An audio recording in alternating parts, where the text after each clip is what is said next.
Well, hello and welcome to the Ramon Foster Show. I'm Dejan Kovacevic, and he, not coincidentally, is Ramon Foster, he of the Ramon Foster Show. What's up, Mo? Not much, man. You know, moving and shaking, trying to take my shoes off right now. It's like borderline Tennessee winter here, but the sun's shining. So you know how the portion of your house that the sun is shining on gets hotter. Yeah. So I'm opening up the window, so my curtains are flowing right now. So I'm cooling off right now. It's We're good. funny. I just did the same thing over here. Yeah, I was just like, because we have the sun blasting through the windows here, and it screws up your thermostat. And we're in a, you know what? We're in a weird weather winter. We're also in a weird NFL winter in every conceivable way, Moan. How'd you like that for a segue, by the way? Man, hey, that's why you get paid the big bucks, okay? Yeah. No, but really, you know, this past Sunday and everything that happened, going all the way up until Daniel Carlson kicking that ball in Las Vegas and putting the Steelers in, and then having his charities get flooded by people from Pittsburgh to the point that he and the Raiders publicly thanked Pittsburgh fans. I don't even know what to say anymore, but I do know this, Moan. There's no such thing as an upset anymore, is there? No, absolutely not. And again, I don't know if it's the playing field leveling out. I don't know if it's just I don't know how to explain it other than the fact that this season, I don't know if the NFL, at least on the AFC side, could have painted a better picture of who's going to beat who and who's going to arise and who's going to slide down. Like, it's been a perfect blend of fan engagement. About that Raiders-Chargers game, so, of course, I'm morning crew, okay? And I went to bed thinking somebody's going to win it, okay? That's where I was. Little did I know how close it was to the actual tie. Yeah. Like, if I had the Monday off, I'd have been wired up till about 12 o'clock, 1 o'clock in the morning watching that game, or just the excitement on the finish of it. I had no idea. And truth be told, a case could be made that the Chargers deserve to be in because why? They look like they might be a better product than what Pittsburgh is, but Pittsburgh has beat more people than they have to where they're actually in it, or they won the right amount of games. It was this Goodell, I don't know who he made a deal with. But as far as adding a 17th game on a super finish weekend, whatever they wanted to call it, if it's going to be like this moving forward, the brand of the league is in good hands. Well, I mean, having that many teams out of 32 be alive going into the 17th and final weekend is one thing. Having Jacksonville club Indianapolis over the head. How do you take Jonathan Taylor and the Colts down there against that team that's got nothing to play? But, Moan, I'm going somewhere. Okay, all right, let's get there. Come on. All right, well, here, look. Jaguars do their thing. Upsets galore all season long. And then there's the Steelers, who just find ways to win. Yes. And I know from talking with you when you were playing that you're a big believer in the idea that teams can just collectively develop this skill.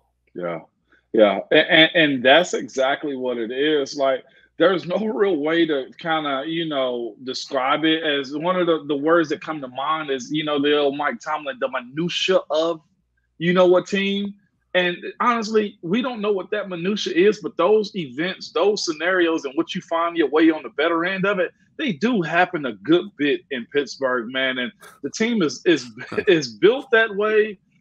You have national media, just dogging Ben and how the offense is looking. And, it's just the first year that Mike Tomlin gets below 500 record and all the unknowns about what's the future of the Steelers. And again, to your point, Jacksonville does their job on a very hot Indianapolis Colts team. And then you have Pittsburgh winning on the road in Baltimore. And I know they had their own issues too, as far as injuries and, player availability and stuff like that. But here's Pittsburgh finding a way to get in the show. And truth be told, being in the show right now, that's all you want to be, because I know Pittsburgh took a major L to Kansas City. I know they did this past season or this, in the regular season. But a part of me has me thinking they either find a way to squeak this one out, or it won't be that all over again, meaning getting blasted in front of everybody. Blasted, yeah. We're saying a lot of the same things after the game in Baltimore, where it's like, okay, look, what happened down there was, exactly what it was. But all you got to do, Moan, and we'll get to all the inside football stuff in a second segment here. This is more intangibles because really we're talking about playoffs here, okay? Today saw the first return in 2 years of Snarky Ben, and I'm totally here for it. I'm going to read this quote out loud to you from your old quarterback. We're probably 20-point underdogs. We're playing the number 1 team.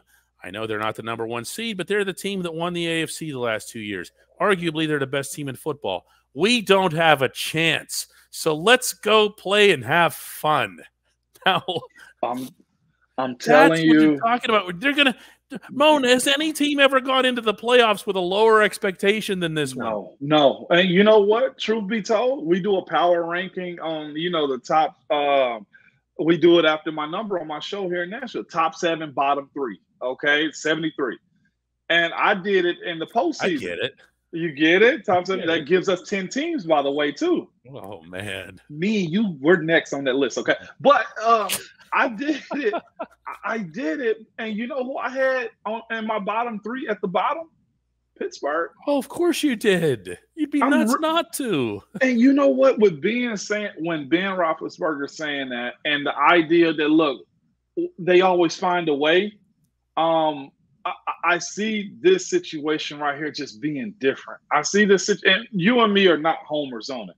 I've said some brutal truths on the Ramon Foster Show. You said some brutal truths on the Ramon Foster Show and on DK Pittsburgh Sports Online. We've both been very real about it. I'm looking at this situation like nothing to lose, play loose. And this is the other part about this game too. Pittsburgh's, they know who they're attacking this time, meaning Kelsey's in. Meaning Mahomes is in. You won't have a surprise guy like Hardeman that's going to break your back in half this time around. And possibly he could do it too. But if you know where to take their weapons away and only have one weapon, the old New England Patriots mindset, honestly, Pittsburgh Steelers mindset also, then I could see this being a little bit more tightly contested. Whether that's a win or not, I don't know. But you weren't supposed to win Buffalo. You weren't supposed to sweep the Browns. You weren't supposed to sweep Baltimore. And you wasn't supposed to beat the Titans. But Moan, who got that? This is the intangible here. Who got tight in those situations and who didn't, and who loosened up? It was the team that nobody was expecting anything from. Yeah. And if you look at even within the games, okay, and I'm not predicting some Steelers victory here. Okay, let's just okay. As the games went along, and the Steelers got looser and looser, even in some of the losses, like the Chargers game, where they put up a ton of points in Minneapolis. Remember against the Vikings, where all of a sudden the offense just starts. Yeah. You can say some of that's because Minnesota falls into a prevent defense and whatever else, and Los Angeles did to an extent. But you're still talking about a team that just gets a little loose and starts feeling comfortable. That was what I just saw in Baltimore in that fourth quarter and overtime. You know. And the other guys too. Now think about Kansas City. Yeah, the opposite is true. Yeah, like they're trying to find a way to prove to what Ben's point is. Like, and that's one thing I'm hearing too here in Nashville is like, yeah, the Titans have the number 1 seed, but if you look across, the 4-letter networks, power rankings, and CBS and Fox, like Kansas City's above Tennessee. You just heard Ben say the same thing. Yeah. So the idea that, you're playing the number 2 seed, no. That's everybody's pick since Patrick Mahomes is coming to coming into this league. And just this week in particular, the drubbing that happened last time, I could see it being a little bit different. I'm not calling 16-18 again, but if Pittsburgh can stick around and, make a big play down the field, it could change because that defense is a little porous still. Well, before we go to break, Moan, who was the number 1 seed again in this conference? It's the Titans. Tennessee. And who's the bottom seed in the playoffs in this conference? That would be Pittsburgh. And what just happened when Tennessee played Pittsburgh? They beat them. Yeah, I mean, Pittsburgh beat them. yeah. So there are no upsets. When we come back, we're going to get into a little bit more of the X's and O's of what to expect this weekend. Welcome back to the Ramon Foster Show. And Ramon, Sunday night, the Steelers and the Chiefs will play again at Arrowhead Stadium. And, you know, this will now be the 18th game that the Steelers have played. It'll also be the 18th game in which our pregame analysis should be virtually identical, because it all is going to start with whether or not they can run the football. I'm sorry, it just is. And when we're talking about that, we're talking more about the offensive line than we are about Najee Harris. What have you liked? Because there have been some results, not Baltimore, obviously, with Najee being out for most of the game, but against Cleveland. What have you liked that you've seen? I've seen them be more intent on what they're doing. I've seen them commit to it as far as calling the run a whole lot more. And honestly, the conversion of runs also has been good. Like, you don't have to have 170 yards rushing, but if I can go 2nd and 1 and get another first down on 3 yards, and I go 3rd and 2 and get 4 yards on a 3rd down run, that's efficiency that keeps the offense running. And it's worked out more as of late than it has, you know, throughout the entire season. Having Najee over 1,000 yards, I know it took him 16, 17 games to get it, but he got it, you know. And it seems like, to me, other than his elbow situation, he's running like the college kid that I saw. I don't know where that I do actually know where that came from. But I digress on saying that. But he's going from the side to side to just straight downhill. And that's something that has benefited him and the offense, man. And I'm whether somebody talked to him or whether they switched up something in-house, I'm glad that they've done that. And it's going to be crucial in the playoffs, because teams aren't biting on the deep passes or the passing game in general the way they usually do when playing against Pittsburgh. And we have weapons. There are some weapons, that's for sure. You just need a little bit of time for everybody. And, you know, one of the points, you know, we talked obviously a lot about the offensive line, not just because of your background, but because it's such a big deal for this football team. Yeah. If you go back to last summer, one of the things that we were a little concerned about going in is that they were saying, remember we had a show about the zone blocking schemes and all of the back and forth and sideways, and sometimes that stuff works. We saw it go 3 times pretty nicely with Chase Claypool. Yep. Do those reverses and you have people moving and whatever else here. But with a young offensive line, with the youngest offensive line in football that only ended up getting younger as the season went along because guys get hurt, why not just have this is a repeat of a question I asked you last summer. Why not just tell your offensive lineman, here's you, here's that guy. Just do that. At least you'll block someone instead of ending up with all these images that we've seen all season of a guy blocking nobody. Well, that's because the game is a little bit more complex in that it actually takes a season of cohesion, a season of communicating. It takes the growth of technique a little bit more. So as far as telling them just go get them, you'll have defensive coordinators and D-line coach scheming against the simplicity of what that line is doing. Now, the thing that I think they need more of is actually the north-south and not the side-to-side stuff. And it seemed like they've gotten to that as of late. And it's actually shown from that.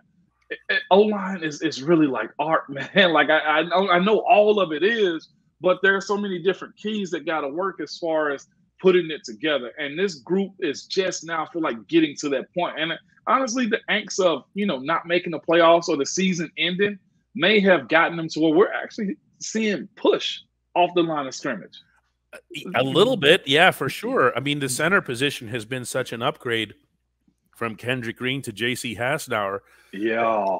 That Mike Tomlin went out of his way this week after he said that Green is going to be available and he's coming back and whatever else. And he said, but I'm here to put in a word for J.C., which was his way of saying, we're not taking that guy out.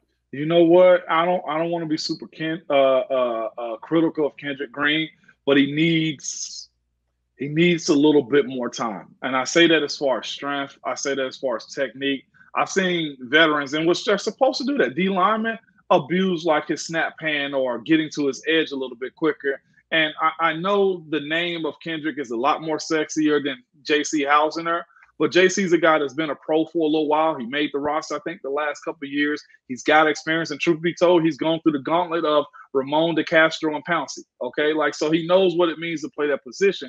And also, right now, he's just a little bit bigger. He's, I think, a little bit better anchor when it comes down to holding those defensive linemen that are coming his way. And I'm not saying that Kendrick can't or he hasn't, but to consistently do it, you got to have a guy like JC right now. And that's not to say that, you know, Kendrick's career is going to go one way or the other. But he needs to take needs to take a page out of this book that JC is playing in right now and take it as a little bit of a disrespect. How are you going to be a healthy scratch when you're a, second, third rounder? Third rounder. And you played all year long. So if he's right-minded, as Coach T like to say, he's going to jump in the lab this offseason and get his deficiencies at a low. Like, you can't erase them all. Heck, they pulled for a reason. Well, I blocked the front side pull for Dave for a reason too. I was a little bit better. You got to minimize your deficiencies, and that's something that he's got to do going into this offseason, man. And JC is a guy that's built for the type of ball that they're playing right now. Let's flip to the other side of that ball and look at the defense. Obviously, everything comes down to Mahomes and Kelsey and all that other stuff, but strictly from the Pittsburgh perspective, is it, when you think about the type of defense they have and the shortcomings, meaning principally not being able to stop the run, are we looking at a situation where this defense either forces takeaways or it's just going to get gashed? Do you know what I'm saying? Like, there's just like no in between. It is, man. And honestly, truth be told, the Baltimore game was like this. The Brown games was like that. This is the ultimate black eye to bend but don't break. And the one thing that Pittsburgh has always done is been able to, you know, stop the run, and that's not happening right now. Thing that teams aren't doing, and you know, you got to blame Cleveland for it too. They're trying to get to the end zone by throwing it on Pittsburgh. Somehow they do get tight on the tight red zone as far as allowing teams into the end zone, and you got to tip your hat to that. Cleveland was idiotic and not running Nick Chubb. Like, let's be real here. Unbelievable. Now, in fairness, I want to throw out here that they did say afterward that he had some ribs that he felt like in the first half at some point, but he was still in uniform. Run Myles Garrett for all I care. They keep the ball on the ground if you were being smart about it, and they weren't. But I'll say this: that defense got tighter. It did. The same thing happened in Baltimore. Latavius Murray, that's his name. Like, even he was breaking big runs until you got to the red zone. Yeah, and then they got cute and decided to want to throw it. Hey, be smarter next time, okay, Greg Roman? Do something else different next time. You allowed us to get into the playoffs. No, we got our ways into the playoffs. They threw that ball that Cam Sutton picked off. I mean, that actually doesn't get enough mention so far. There was a lot of key plays in that game. Think about it. But the fact that they were just running and gashing and everything else here, and then thought, hey, let's try something clever. Let's have the quarterback who's only locking in on the tight end all game long throw to the tight end. Oh, and by the way, the quarterback really can't throw a football very hard. and mind you, Greg Roman was like a top 10 prospective like offensive coordinator this preseason. Right. Yeah, but sometimes those guys sometimes those guys feel like they need to show you how smart they are. And besides, it's Baltimore, so we'll talk about them. Yeah, exactly. When we come back, we're gonna go into this is the slice of life with Ramon, but we're gonna have him walk you into a playoff stadium. Oh, okay. And in addition to that, Ramon's pick for the game this week. Welcome back, and this is our Slice of Life segment with Ramon every week. And Ramon, one thing that none of us who haven't been in your position can ever claim to know or to feel what it would be like is walking into a stadium on a Sunday for a playoff game. Single elimination, the whole country's watching. How different is it? How really different is it? It's that different, man. And it's the time of the year that really kind of brings everything into essence. You know what I'm saying? To where it's really a bubble. Like, it's legitimately like it's always an evening game. So most of the times, the 4 o'clock game is already dusky or dark. You know what I'm saying? So you Yep. have that aspect of it of going into the stadium. So let's give you home games, for instance. You driving in, and you feel like the people who are tailgating have been there all day long because they're allowed to. It's either Saturday or Sunday game, and you get this feel of, man, we're all in this. Everybody in this city, in this parking lot, except for a couple of other flags, are all in this. It weighs a little bit differently because the one thing I learned about playing in Pittsburgh is the fact that if you get into the postseason, you're expected to win. And it's not just, man, we got a shot. No, you're expected to win. That's the feelings you get of going into it, and it's a little bit more serious. It's a little bit like, man, screw these guys. Whatever it takes to get this win, we get this win. It's the idea that, look, I'm not trying to go home. It's literally 60,000 of us inside of Heinz Field. At the roar of that crowd, at the kickoff of that, whatever your toughest, your hardest, your biggest strain to get a win, you do that for those reasons. Now, you might fall short, but that's the mentality of it because somebody's going to win and somebody's got to lose. But the idea that this is just a regular game, you don't get that. Now, on the road, it's different. It's all of y'all are against us. Right. You know what I'm saying? Like, because. Well, you played in a playoff game not all that long ago in Arrowhead Stadium. Yes, man. Like, in that crowd, they're understanding of when to get loud. They're understanding that, look, they have a good team. They're understanding that, look, you guys are the enemies, and we don't care how you guys leave here, but you're leaving with an L. Oh, that is one of maybe 3 or 4 maximum, if that many, stadiums in the NFL where you look up during the game and you're not seeing those towels. No, you're not. It's a red sea. But not only that, they have that decibel record in that stadium where you see the loudest stadium on this day type of thing. And Kansas City, probably more than what Seattle was. And I respect how loud Seattle was there. And I played them in the regular season, though. But when we went to Kansas City in the playoff game, that was one of the few times in my playing career, more than Baltimore, more than Cincy, more than friggin' the Cowboys, to where I was just like, I can't hear a thing. Because that crowd understands the playoffs ramifications of losing. Like, you understand what you're getting yourself into. And like, the brotherhood of what the game is gets tighter on the road in the playoffs too. Like, and that's one of the reasons why going to New England was so dreadful. Like, you know what I'm saying? Like, those situations where it's like, oh, we got to go here. And I hate it because all the tricks come out from their crowd too. The fire alarm pulling, which happened every single time we were there. Whenever we arrived in that city, hearing the conversations from the managers and the equipment crew of saying, we got to go check out the locker room. We got to go here. And then later that night, seeing those guys at dinner, and they be like, well, we had to put chains on the locker room door because this is a little bit more serious this time. Or coaches give you conversations being on the road in a playoff game. Do not leave your call slip in this in this hotel room. All our paperwork comes back with us to Pittsburgh. Because the idea of whatever it takes to get a win happens in those cities. Wow. And then now you ended up succeeding in Kansas City. Yeah. And the last actual playoff game that you were in was the home game against Jacksonville. Yeah. And that's actually the one that I want to bring up here because you guys went into that game as the overdog in much the same way that Kansas City will go into this game. Here come the Jaguars, Blake Bortles. Okay. I know. I don't mean to. Okay, no, I see your face there. You're like, oh, he's gonna go Bortles on me and play action and everything. Okay, I like the history. But, and that was when Leonard Fournette was just. Yeah. And somehow, I don't know if the Steelers tightened up.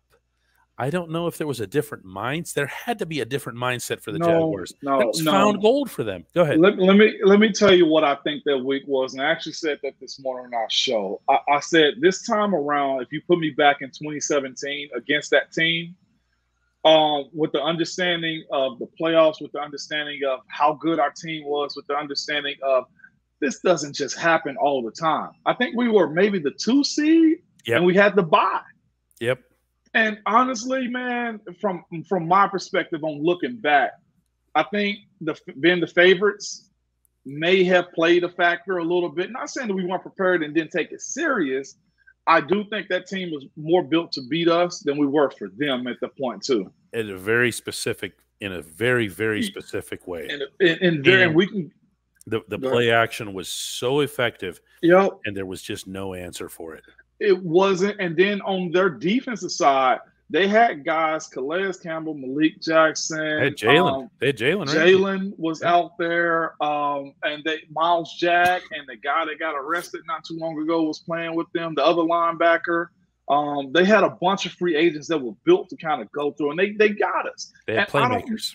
Yeah, they had playmakers. Yeah. And the couple of DBs, I think, from the Cowboys, gosh, they got in trouble in London like the year after that. But I think I'd have told the team what I know now: lock in.